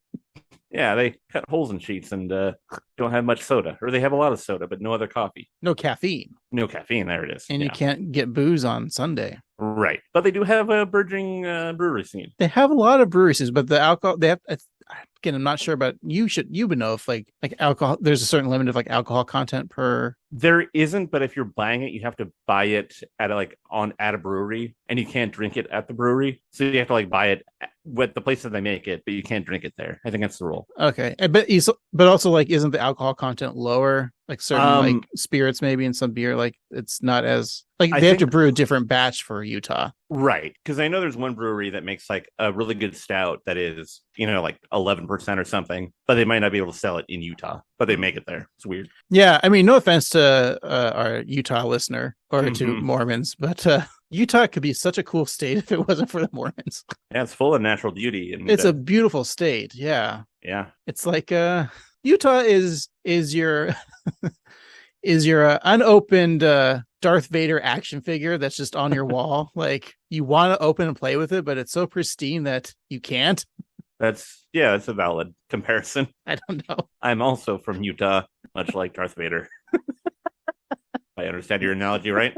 Can we get to the final act? Alrighty, so Marge and Chloe then roll around on the ground, grunting, yowling, and fighting. Marge slaps Chloe across the face while Lisa watches, disappointed and worried. Homer, from the bedroom window, tells Marge and Chloe that there's no reason to fight over him, and Marge angrily responds that no one is fighting over him. He tells the women then to carry on, and they do, fighting all the way into that 3rd act. I kind of like that joke of, again, I think this kind of does, in a way, pass the Bethel test in a way that Marge and Chloe aren't fighting over a man. Right. And I like that joke of that is what a lot of or TV shows in general, women are just fighting over a man, because that's the male writers in the writing room would write that for, because they don't know how to write women. Because, I mean, majority of the writing rooms in Hollywood, especially at this time. Oh, yeah. Mostly just white men. So exactly. So it is nice to see that. Yeah.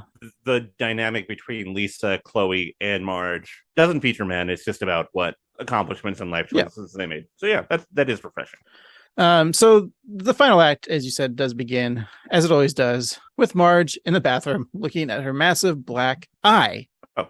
She opens the cabinet to the medicine cabinet there, and she grabs a can of Irish Strength Shiner Be Gone, which features a leprechaun similar to the Notre Dame mascot, which is weird. It's Notre Dame. It's French. Why do they have an Irish mascot? So weird. And the mascot there has a purple bruise under his eye. So then Marge sprays the can over her closed eye for a very long time. The scene goes on for what seems like minutes, but it's probably 15 seconds. Yeah. And as she does this, the can plays the opening bars to Tooraloo-Raloo-Row. I guess I can't sing. So she continues to spray until finally her shiner is gone. Which, Irish stereotypes aside, it's a very bleak product. The fact that the Simpsons own it too is very disturbing. Homer gives mini black eyes to his loved ones, I guess. I'm just imagining Marge at the grocery store, picking up a case of Duff. She's like, oh, that reminds me. Oh, Jesus. Very bleak. Isn't it, though? Yeah. Or she, gets a pork chop and oh, I don't have to use that this time. Oh, God. See, it's all sad. I don't know why my brain lives there, but here we are. Yeah. Homer Badman. Right. Marge then steps into Lisa's room to kind of explain her behavior, and we have a clip. Lisa, honey, let me explain what happened tonight. Sometimes when your mom has half a glass of wine, she goes cuckoo bananas. So, is it okay if I go to the women's conference with Chloe? Let me think about it. No. I love when Marge says cuckoo bananas. I know. That's mostly why I put that clip in, because I like cuckoo bananas. And it's only gets Marge half a glass of wine. Yeah. Hey, but some wine is, the alcohol content is very high. So, you know, I think you definitely do feel, as alcoholics, you definitely feel different buzzes from certain types of booze. Beer and wine and spirits, there's different kind of buzz. I get a wine buzz is a pretty good buzz, I think. Yeah, it's definitely a different buzz. And even white wine versus red wine has a different buzz feel. But also, I think has also the worst hangovers. Yeah, white wine for me, or sparkling wine, or champagne, and yeah, or regions that aren't champagne. It's true. Juices. Is that what they're called? Yeah, juices. Regions that aren't champagne. Juices. That's right. Mr. Sommelier over here with his technical jargon. Yeah. Wine comes from grapes. It's going to be really bad if we do the wine corner. Tastes like grape juice, but aged. Well, whenever I recommend wine for somebody, like a Pinot Noir, for instance, I'll always be like, this one tastes like grape Jolly Rancher. It kind of does. It's really juicy and really kind of grape tasting. Whatever works. So we'll be dumb sommeliers when we do the wine corner. Yeah. All right. We'll be dumb sommeliers. I like it. Cool. So Lisa lays down in bed, but later that evening, she replaces her own head with a replica of the Statue of Liberty in the bed. She doesn't take off her own head. Funny. She puts a blanket over the Statue of Liberty head, and it causes it to resemble her iconic spiky hair. So Lisa lets out a sinister laugh and then climbs out the window onto a nearby tree branch. She begins to doubt herself, wondering if she really is willing to disobey her mother. Bart pushes her to the ground, saying that thinking is for losers. Lisa thanks Bart for helping her make a decision, and then Bart thanks Lisa for cushioning his fall. Lisa's confused, but her brother then jumps down, landing on Lisa's backside. Lisa gets really injured in this episode coming up next in this clip here, because we go to the Four Seasons Springfield, where Rudy Giuliani is off at the corner making election fraud claims. Exactly. Lisa sneaks into Chloe's trunk. Then Tom Brokaw flirts with the newswoman. And then in this clip, we're going to see Lisa get harmed again. And then later, Marge will discover that she's lost her Lisa. Oh, no. Oh, yeah. Chloe, I saw your report on Kuala Lumpur. Truly hard-hitting. Thanks, Tom. I really appreciate that. So I was wondering. Yes? Would you like to come to my celebrity racquetball tournament? I'll have to check my schedule. I'll give you a first-round bye. Gotta go, Tom. I'll think about it. Lisa, breakfast? I know you're mad at me, but I hope you're not mad at Captain Crunch. Oh, no. I like how Tom Brokaw says, Kuala Lumpur. I know. I like the impression that Harry does of Tom Brokaw, but it just makes me think about Dana Carvey's impression, where I think he also said Kuala Lumpur. just from that SNL sketch where he was like, in case he dies, he was doing like all the different possibilities. Oh, so yeah. it's almost like Harry's doing an impression of Dana Carvey's doing an impression, which I feel like, to Dana Carvey's credit, is a lot of people's impressions of people. Like when most people do like a George Bush, the first impression, they're mostly doing Dana Carvey. So I don't know. Oh, we're only doing Dana Carvey when we're doing Bush. Yeah. Yeah. Or like Ross Perot. And I don't know. Dana Carvey is a talented person. That's all I'm saying. It's kind of funny that like his Dana Carvey has a really good Biden impersonation. It's amazing he's even doing Biden because we already have like James Austin Johnson who does like the perfect Trump. Did I say Biden? Yeah. No, but Carvey also does a Trump. But yeah, no, but never mind. Who does no one really does like a good Biden. I think Carvey does the good Biden. That's what I meant. Yeah, James Austin Johnson. He does do Biden, I think, now on SNL. Right. But it's fine. It's passable, but it's not as like notable as his Trump impression. I kind of think that Carvey's just kind of working his time for once the 2024 election rolls around. I think they'll have Dana Carvey will be like on, you know how like SNL always has like big names do the political people. Right. Yeah, I think we'll see him do Biden, who's going to probably run in 2024. Maybe. Yeah, I don't know. I'm voting for nachos.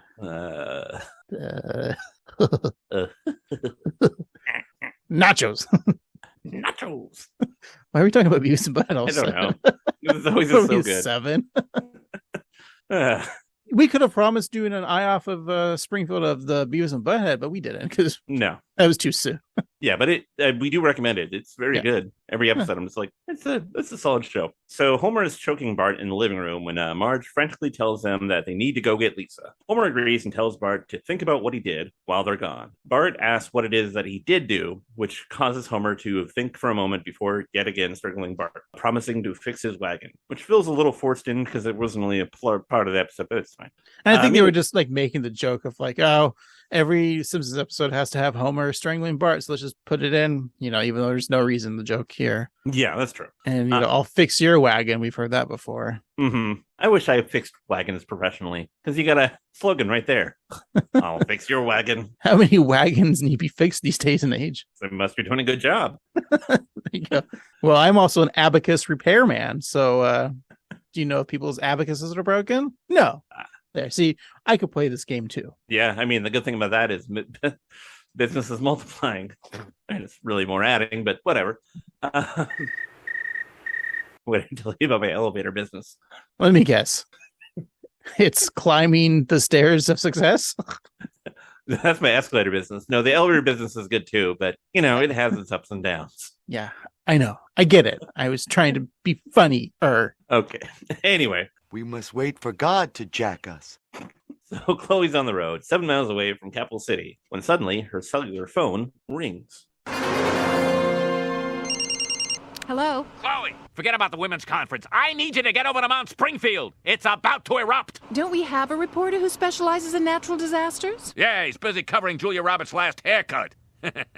But seriously, he's dead. Now get going. Even the Julia Roberts haircut is a lame joke. The fact he laughs about that, but also the end was like, but seriously, he's dead. Yeah, I'm gonna say that's probably my favorite joke of the episode. Okay, not because of the Julia Roberts thing, because it's a bad joke, but the structure of it is so good. My favorite joke is still the Bob Dylan one. Yeah, of course it is. I just like it when people on TV shows make jokes and acknowledge that they're making a joke and then laugh at themselves. It's always funny to me. And also, much like this podcast. Exactly. I'm funny. I'm not funny. But also I like the fact that, no, seriously, he's dead. So. All right. Well, Chloe makes a quick U-turn and heads towards Mount Springfield. Marge and Homer drive by going the opposite direction, eager to get to that women's conference to save Lisa. So Chloe pulls up to the smoking volcano and meets her camera operator. His name is Chet. So he states that he's here for the Kano story, and then he's been to Afghanistan, Serbia, and Lebanon. Just then, the volcano shoots out a giant boulder, which lands on Chet's van, crushing it. And then Chet admits that he lied, saying that he shoots wedding videos in Dallas-Fort Worth. And the volcano bubbles up again, and Chet admits that he only films weddings in Fort Worth. Oh. And he runs away, and Lisa pops out of the truck, assuming she's in Capital City. Hello, UN Women's Conference. Wow.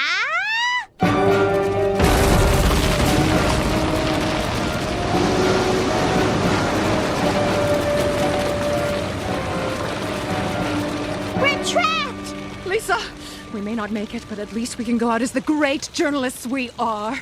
I'm not a journalist. You are now. Remember to keep my boobs in the shot. I say that to you every day, Steve. Keep my boobs in the shot. It's hard not to. I like when she just bursts out of the trunk and does the wah, like such classic. I love a wah. I love a wah wah wah wah. I mean, in on the East Coast, the wah wah. Right, your sandwich and Gas. So, sure, this is a gas station too, isn't it? Right, yeah, it's a elevated convenience store. Yeah, but I really want to go to one because everybody says they're so great. Is that our equivalent to like pilot like stations here that we have? Like, are those usually like subways are in those places? Yeah, it's kind of probably like that one the Jubits. Yeah, truck stops are pretty cool, like legit ones where they still have like Garth Brooks CDs for $17.99. Right. DVDs of The Departed and Final Destination 6. Trump 2004 t-shirts. No. They haven't gone there yet. They still have Bush Cheney shirts. That's right. But they have like 2 Joe Carey shirts as well. Yeah, of course. You could get a Walkman, a Discman still, like in the electronics section. Right. I think some Game Boy games are still available. Yeah, just blank VHS cassettes. Yeah, the restroom facilities are pretty nice, except for some of them have holes crotch level for some reason in the stalls. Yeah, pornography really kind of painted a pretty picture of what a glory hole is. I know one of our truck stops has like a movie theater. I've never seen a movie there, but I've always kind of wanted to see what it looks like. Yeah, it's such an interesting concept because, if you're on the road, you probably, it does sound nice if you have some time to kill, but. Which is also funny. Like, wait, you're a trucker. You can't go to a regular Cineplex. You have to go to the truck stop one that plays movies that already on like streaming services and DVDs. Well, they only play Convoy and that one movie where Sylvester Stallone is a truck driver. Is that Over the Top, maybe? Yeah, it was over the top. They also show Spielberg's first TV movie, Duel. Right, and they show the Transformers cartoon because Optimus Prime is a truck, and they respond to that. So Marge and Homer arrive at the women's conference, which features a banner that says, "Sexy Asian girls talk about wage disparity." Marge doesn't see Lisa, and Homer, as we all are, is growing ashamed of his penis. I'm growing ashamed of my penis. Marge looks over to see a TV screen close by and sees Chloe reporting at the long-dormant Springfield volcano. She goes on to say that the volcano is spewing noxious debris into the air. And then one of the conference attendees comments that the debris is incredibly male, and the other women in the conference agree. Marge then learns that Lisa's at the volcano, and when Homer offers a solution, the conference members respond negatively. With me is my 8-year-old camera girl, Lisa Simpson. She's taken my daughter to an erupting volcano? That's it. She is off the Christmas card list. Marge, that's crazy talk. Now look, I'll save Lisa. Your place is here with the women. Boo! Okay, you go save Lisa. I'll stay here with the women. Boo! What do women want? We've got to go now. Okay, I'll run as fast as I can, but I'm full of potato salad. Oh... I'm sorry, folks. You're not allowed to go up there. In fact, I don't even know why I'm here. This lava is not a criminal. It hasn't hurt anybody. Anybody I know? Chief, my daughter's up there. You're a father, too. Yeah, but I'm a cop first. Then a boat enthusiast. Amateur historian, yo-yo dieter. Then I'm a cop again. Help! Help! So much sulfur dioxide! I'm coming. Bart, are you coming? Why won't you come? I'd like to come. I'm coming. I like how Homer says potato. You say potato salad. Potato salad. Potato salad. Right. It's just such a non sequitur, like it's out of nowhere. Yeah. I really liked Quimby's bit here, just about ACAB, but like it's like I don't know why I'm here. I'm not protecting a crime. Nobody's getting hurt except for that guy. And then that like also goes on for a couple seconds longer. Just like it's like burning to death, and just kind of everyone just like pans and watches him. Yeah. And it's like, well, anyway, I almost thought they could have had a joke where they put in like Ralph being in trouble, and then him like, and then walks away to go save Ralph. Yeah, that would have been funny. I always found that weird too. Of like, maybe it's the joke of like, there's, I don't know. I mean, I'm not a cop, so I don't know. Like, But it's always like, oh, someone had, you see it if like someone had like a medical thing happen into their house. And so they want an ambulance. But then like everyone shows up, like firemen and the police, like, what are the police going to do? Shoot the heart attack away? Right. Like they're for crowd control or like, yeah. Right. And so, when when folks talk about defunding the police, I think what they're talking about is finding other resources to use that money to better handle various emergency situations. Yeah. And again, not a political podcast. All right. So Marge then jumps into action because, as we all know, I'm coming.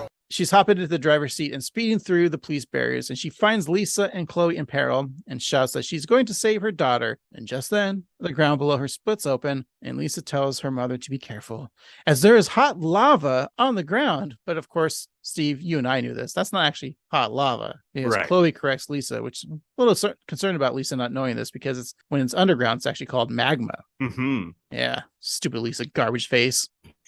So Lisa then tells Chloe that she's so smart, and Chloe responds that Walter Cronkite told her the same thing while they were banging. That's right. It's funny, like anytime people correct Lisa, Mhm. she's usually like snarky or a jerk about it. Yeah. This time she's not. That's how enamored she is with Chloe and her vagabond lifestyle. Yeah. But Craig, I kind of have a blunder. Because maybe Chloe's not so smart, and maybe Marge isn't so wrong. Wait, I thought it was. We're not smart? Well, Chloe's right that when molten lava flows underground, it is magma. Oh, okay. However, the river of lava that's there is visible from the ground and exposed to air, so it is technically lava. Boy, I really hope somebody got fired for that blunder. That's right. And that's why Kim Cattrall hasn't been on since. Oh. Except for season 21.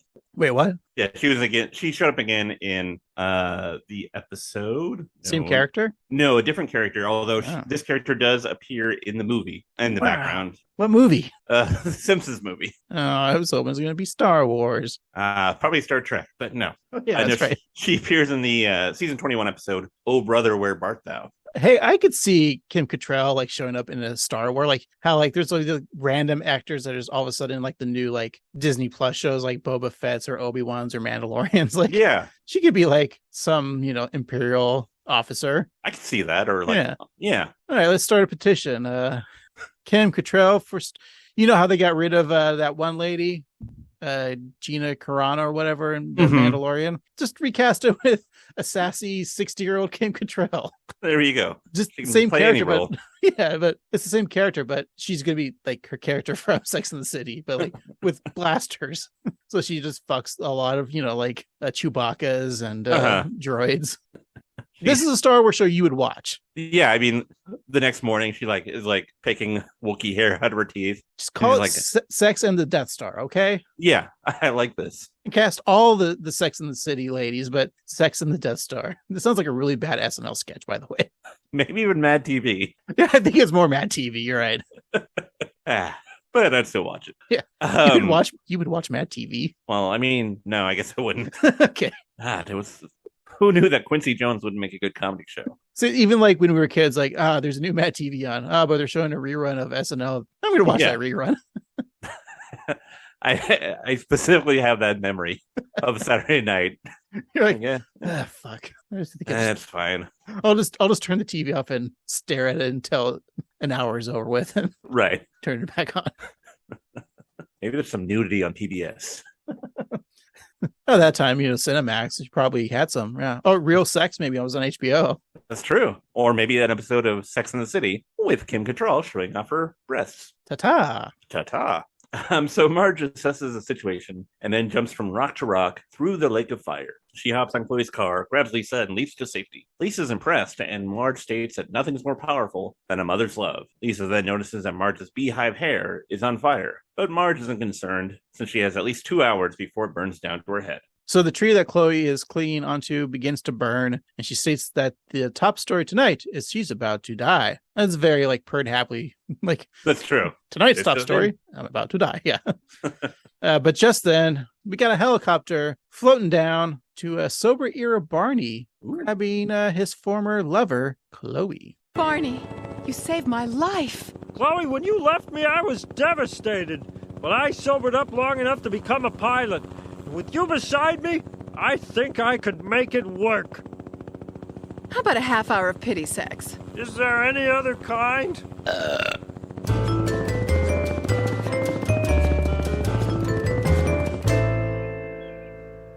In the wake of the devastating eruption, one Springfielder proved herself a hero, Marge Simpson. She's won herself a free hero sandwich at Springfield Sub Shops. Extra charge for warm-ups. Mom, I want to be just like you. I mean the lava part, not saving Lisa. Pretend to care!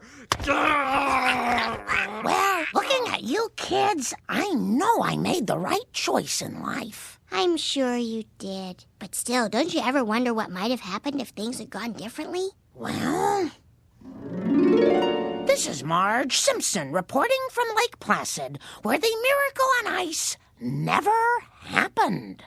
No!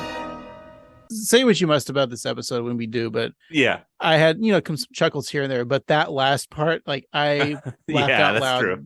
That's really funny. Really funny. Just, I guess I love these just like thought-provoking jokes. Not thought-provoking, but like, think about like, so she has the knowledge of the miracle on ice of 1980. And she's like at Lake Placid, an empty ice rink, and just like where it never happened.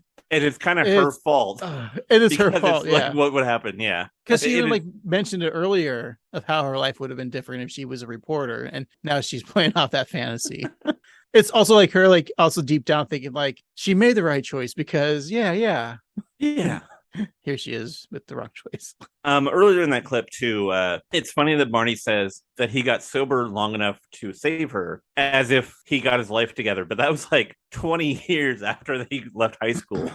But it says a weird like origin Barney story. Like, I mean, we know he became an alcoholic because of Homer getting the beer, but was he mostly drinking out of sadness? No, the first thing he was drinking was the brake fluid. The brake fluid. So he was drinking brake fluid, but then Homer introduces him a beer, which is easier to drink than brake fluid. Right. But then he gets sober. And so maybe the whole time he's thinking when he gets sober in the back of his mind, he's like, I still want to get back with Chloe. And so he now has, and he's sober. And we've talked about it, I think last week or the week before. Last week, because last week's episode was season 17, only a year after this episode. It's true. And he was back to being a drunk. So we're right in the middle of, is this episode, and they kind of imply that he might go off the wagon or on the wagon. Yeah. I always forget. After this episode, maybe. I mean, here's what I think happened: is he had his pity sex, and then like after he left Chloe's hotel room, he walked by like an auto parts store, saw some brake fluid, and was like, I've earned this. And then he's like, oh yeah, beer exists too. Yeah, I think we're closer to knowing now. It's between 16 and season 16 and season 17 that he relapses. So yeah, we're figuring it out. We're so close. We'll get to that episode eventually. I hope so. So credits roll, and then we get a very weird deleted scene where Lisa is still in the trunk of Chloe's car. So deleted scenes weren't as common back here, so the text is yellow. So this is kind of a weird thing, but I think you're right. I think this was just a deleted scene that they didn't put in to the actual show proper. They're like, but they like this bit, and they just said, let's attach it to the end. Yeah, so Chloe asks Lisa what she's doing, and Lisa replies that she's praying to Buddha, Jesus, and SpongeBob just because there's no time to be picky. The camera then pans up to the heavens where we see Buddha, Jesus, and a very kind of off drawing of SpongeBob standing on the clouds in front of Peter's gates, looking down. Perhaps we should help. Skriller.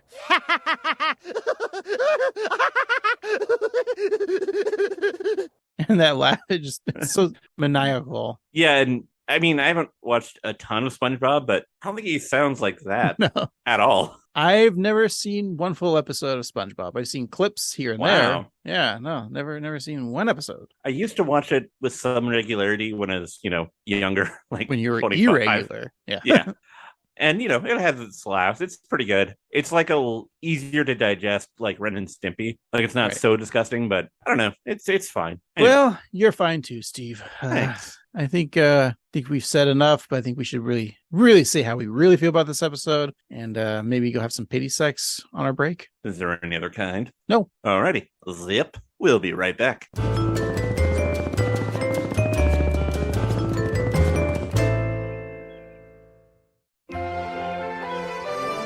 And And we're back. All right, Steve, let's wrap up this week's episode. She Used to Be My Girl. We'll do our usual banter, talking about our favorite jokes, maybe a favorite jokester, our MVJ, maybe some scenes in there that make us laugh, some of our favorite quotes, and then we'll give our full summation, and then we'll find out what we're watching next week. But before we do that, we like to talk about some merchandise. So what from this episode would you like to see branded on a shirt, a tattoo, a video camera, a microphone, or just a news anchor's costume? Cosplay? I don't know. How about it, Steve? What do you got for us? Oh boy. There's a few that you could do here. I mean, you could make a t-shirt for Shiner Be Gone, which I will not be doing. You could honor the two-headed goat that was technically born in Shelbyville. You can have the Media's Diner Club that has a liberal bias towards great meal deals. But I think I'm going to go with just a little headline of Mo Sizlak getting arrested as a child with the headline Sham Chowder on a t-shirt. Wow. Yeah. Well, I'll let you know. That's what I picked too. Oh. we can have the same thing, I guess, right? Yeah, I think so. You could also get a tattoo of rusty looking Homer rules on your back, like you stitched it in the bathtub, right? Or scratched it in the bathtub. Mm-hmm. You could also get a funny tattoo of Bart sawing a TV. I don't know. That'd be fun, actually. But I do like I think I'm gonna have to go with what you just said. Nice. Because that's what I said too. Sham chowder. Shout it. Say it, Frenchie. Yeah. All right. There's our product. And now you can make all the money you need to make Disney Man. Oh, thank you. Well, how about favorite joke? Oh boy. What scene? You kind of alluded at all. You even said it straight out. Yeah, but I did really like the news editor talking about natural disasters and Julia Roberts' new haircut. That was a funny joke to me. But also, you also mentioned the end there with Marge imagining the miracle on ice not existing because she became a journalist. That's really funny. There's some funny jokes in here. Those two, and I like the dumb Luigi joke about him realizing that Italy's shaped like a boot. A lot of like self jokes that people realize themselves, kind of in their own brain. So what made you laugh, Craig? Yeah, the last joke of Marge being at Lake Placid saying that the miracle on ice never happened made me laugh. I thought that was just absurd and hilarious. And of course, I said in the beginning episode when they had the chore wheel and Maggie had to pick up the dry cleaning. I just love that joke. All in all, I think probably Marge, when she is mad, is always a fun banter. Bart had a couple good one-liners. I did like the scene where Homer thought that Chloe and Marge were fighting over him, but of course he wasn't. A typical male, right? Yeah. So I like that. I think I give Marge the MVJ. Yeah. Most of it about play. I like Marge episodes, so me too. Usually I do. I also liked her line, where she's like, I'm so sick of names. I thought that was a fun line. That's good. But we'll give it to Marge. Marge deserves it. So I agree. Who's your MVJ? I'm going to say Marge as well. Marge as well, okay. Yeah. But close second. Homer was funny to me, but yeah. But only to you. Yeah, I asked everyone else on the internet, and they said they hated Homer. Wow. Yeah. Everyone on the internet. Everybody. Everyone ever. Even Dan Castellaneta himself. He's not on the internet. Oh, surprising. Yeah. Michael Rappaport really hates him, though. Oh, yeah. He's fucking guy over here. Yeah. Only pretend to like him on the show. But there we go. There's our scenes and jokes and whatnots. How about we just say what we really felt about this week's episode? So let me talk about what this episode got right. There were some good laughs. I think it was an interesting picture of the political landscape in 2004 with the Fox van and just kind of the burgeoning sensationalism that news had to offer at the time. And I do like the fact that Marge and Chloe did interact with each other without it being about men. And I do always enjoy when Marge gets to develop more as a character. I just kind of wish that it wasn't always just her being flawed and wrong. And that's how she grows, is either she's upset by somebody else or she's jealous of Lisa's newest interest. And I don't know, it kind of bums me out because I'd like to see Marge grow, but also win. And while it is progressive of them to have them pass the Bechdel test and be, independent women, it also kind of cheapens it when they're rolling on the lawn fighting and slapping each other. I'm torn because I did have a lot of fun with this episode, but also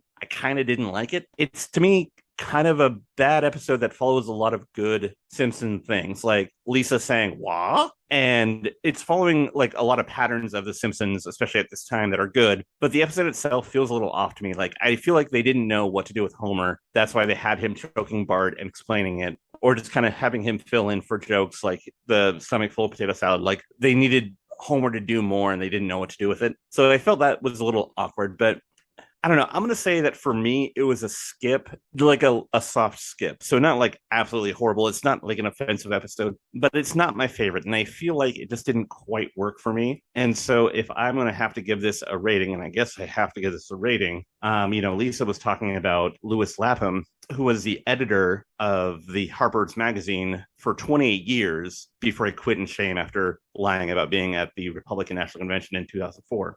Just 2 years later, he quit. So out of 28, I'm going to give this a 17 out of 28. Still not that horrible of a score. No, I guess not. Let's knock it down to 15. That's nice of you.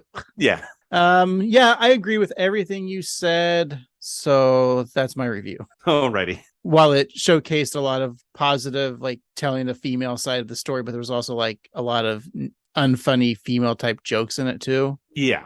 And Marge, like sometimes the only problem that the writers put into her is that she made the mistake of marrying Homer and having a family. Like that's her biggest flaw. Right. But and then so that means it always ends with like, no, she made the right decision of having a family. So it always seems like that's how they tell Marge stories, even though I say I like Marge stories. Yeah. Sometimes it gets grouped into like, I could have been this. There's two types of women. There's housemaker or career woman. And that's it. Right. So yeah, I don't know. And there's only one type of man, Steve. And that's us. We're the most masculine men out there. Yeah, we're so alpha. We eat alphabet cereal. Yeah. We're not even beta males. We're omegas. Yeah. I mean, what we're omega men. Yeah. We don't want to eat people. No, and we're Charlton Heston. Who's the most alpha man ever. Oh, yeah. So masculine. So if I gave it a ranking, Kim Cattrall, of course, was starred in Star Trek VI, the Undiscovered Country, which is, considered in Star Trek fans, at least in the top 3 of the Star Trek movies. So out of the Star Trek movies, I'll give her a Star Trek Insurrection out of a Star Trek. The episode of Star Trek Insurrection out of a Star Trek Undiscovered Country. Alrighty. Only Star Trek fans will understand that rating scale. Of course. 2 questions. How did Star Trek predict the insurrection? And 2, what was the country? Well, it's allegory, Star Trek. So it wasn't a country, it was a planet. Oh. A planet of DC Alpha 3. Okay. Yeah. I was just wondering if they found Luxembourg or something. It's like, oh, there's Spain. No, I don't know. And people are like, we discovered it. We're already here. Star Trek Insurrection is just a glorified TNG episode. Like nothing really happens. Like there was even an episode TNG where it's the same plot, and it has the late great Paul Sorvino playing Worf's brother. So, sorry, Worf's stepbrother. Okay. So he doesn't. He's not Klingon. Would be weird. He's just Paul Sorvino. Yeah, he's like stepbrother. He's like cutting garlic with a razor and just like, fuck, I want Italian food right now. I want to see the episode where Worf's mom gets remarried because you said it was a stepbrother. Oh yeah. So just Worf isn't liking his new dad. Wait, so Worf was adopted by human parents, and they had a kid that was Paul Sorvino. So they adopted Worf. So is that a step? No, adopted. Oh, what would he be then? Because Worf is adopted by the family. So I think technically they're just siblings, but it's not biological. Right. Okay. Half. I think he said half. Right, because he might have been adopted too. I forget. Because his adopted parents were Russian, and maybe Paul Sorvino was like, I'm not going to do a Russian accent. And they're like, fine, we'll say you're also adopted. Yeah. Okay. It's one of those it's like a season 7 episode. In season 7 of Next Generation, I don't know why I'm talking about Star Trek, but there's good episodes, but there's also bad episodes. It's a mix. And it's like, we don't have a story. All right, Worf magically has a half brother. Sure, let's do that episode. All of a sudden, the woodwork came out of the characters had siblings or people that they're related to, that they've never mentioned. It's like The Simpsons when Roy shows up.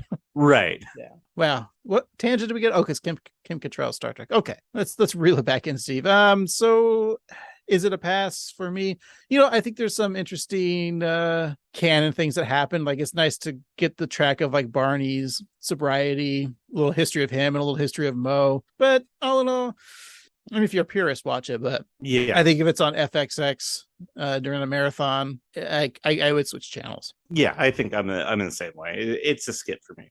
All right, but don't skip us, and especially next week, because we want to find out what we're watching. And to do that, we got the Wheel of Random. Oh, boy. Who's going to tell us our fate. This week, Steve is going to have to guess the episode title, and if he gets the title correct, that means we can quit this podcast. If he's wrong, then we continue. But he has another chance to have this podcast end. So once I have the real title out, of course he gets it right, he has to get the actual plot out, and if he does, then we get to quit. And if he doesn't, yes, let me keep doing this. You understand the score. So let's just bust out that wheel and give it a spin. Right, here we go. Ba-doop.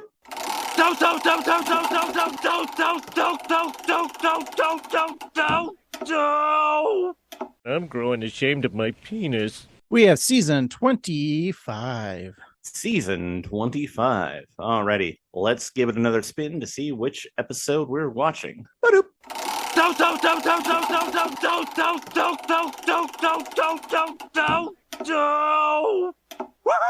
Episode 19. So season 25, episode 19.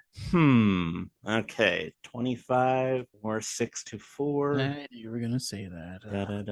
Can you give me a year? 1953. Okay. Can you give me another year, the one that this episode aired in? Oh, sure.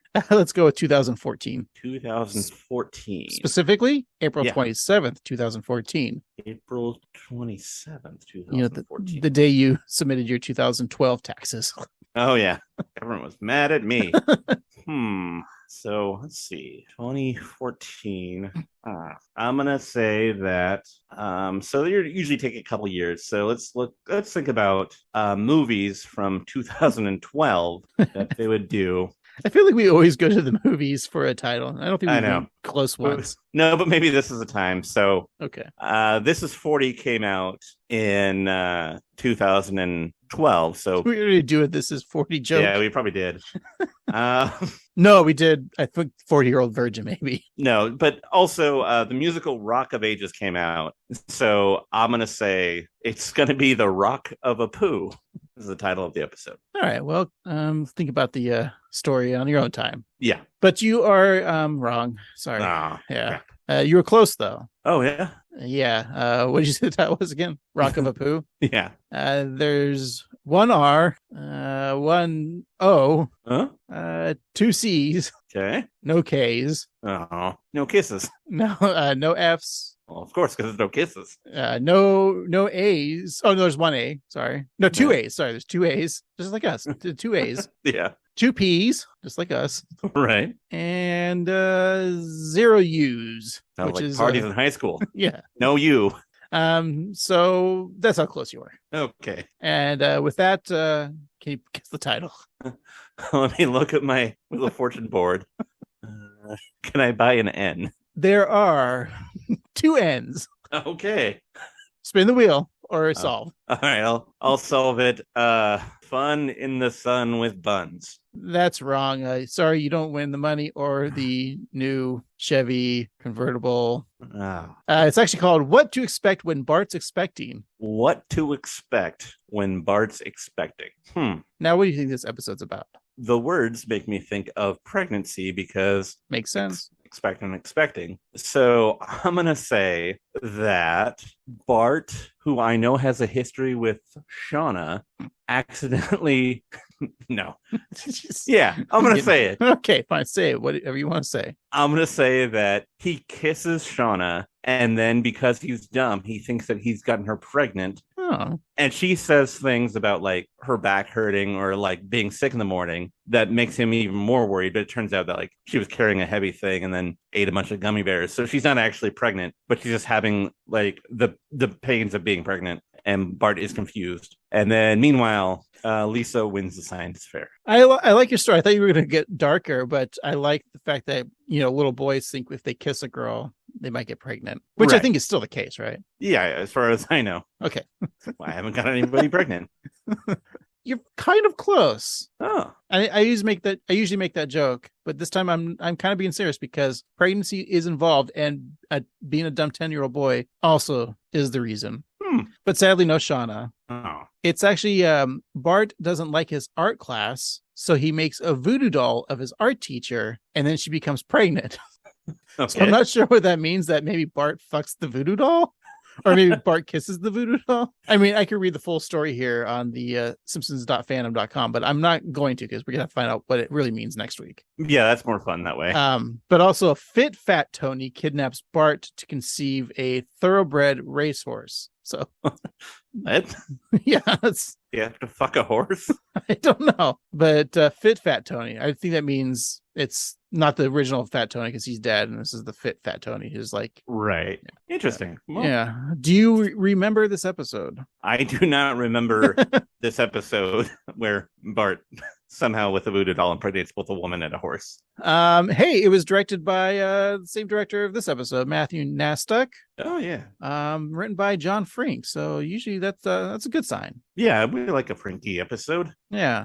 I too don't remember this episode. So sounds interesting. I'm sure the synopsis is not as good as what the synopsis are always fun just because it sounds weird. I mean, if I looked at the International Movie Database, their synopsis is different. It just says Bart becomes a savior to Springfield couples trying to conceive when he inadvertently uses voodoo to get his art teacher pregnant. So yeah, they still imply it there. So maybe that's what Fit Fat Tony comes in and is like, oh, Bart's voodoo doll is making everyone pregnant, so maybe he could do that with a racehorse. See, I solved it. Oh, I'm sorry. You got it. All right, what did you think of this episode?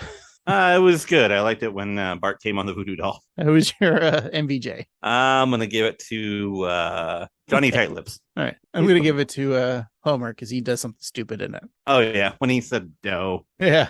All right. Well, folks out there, drop us a line on our social medias or follow us on social medias like Twitter, Facebook, Instagram at 138Simpsons. And you can always email us at 138simpsons@gmail.com. And hey, if you're so kind, go to your podcatching app and leave us 5 stars or the equivalent. But you don't need to write a real review. Just tell us which celebrities you've slept with. And if you don't want to write about the celebrities that you've slept with, just call us. It's simple. You just go to your podcatching app, scroll down on the show's notes, and you'll see a little voicemail button there. You click on that and leave us a voicemail, and we'll listen to your dirty, dirty laundry. That's right.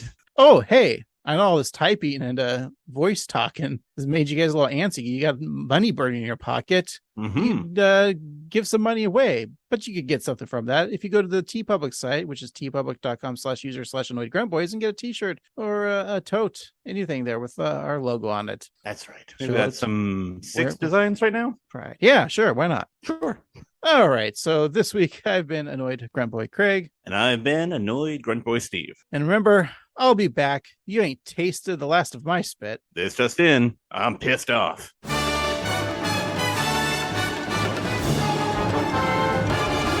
We must wait for God to jack us.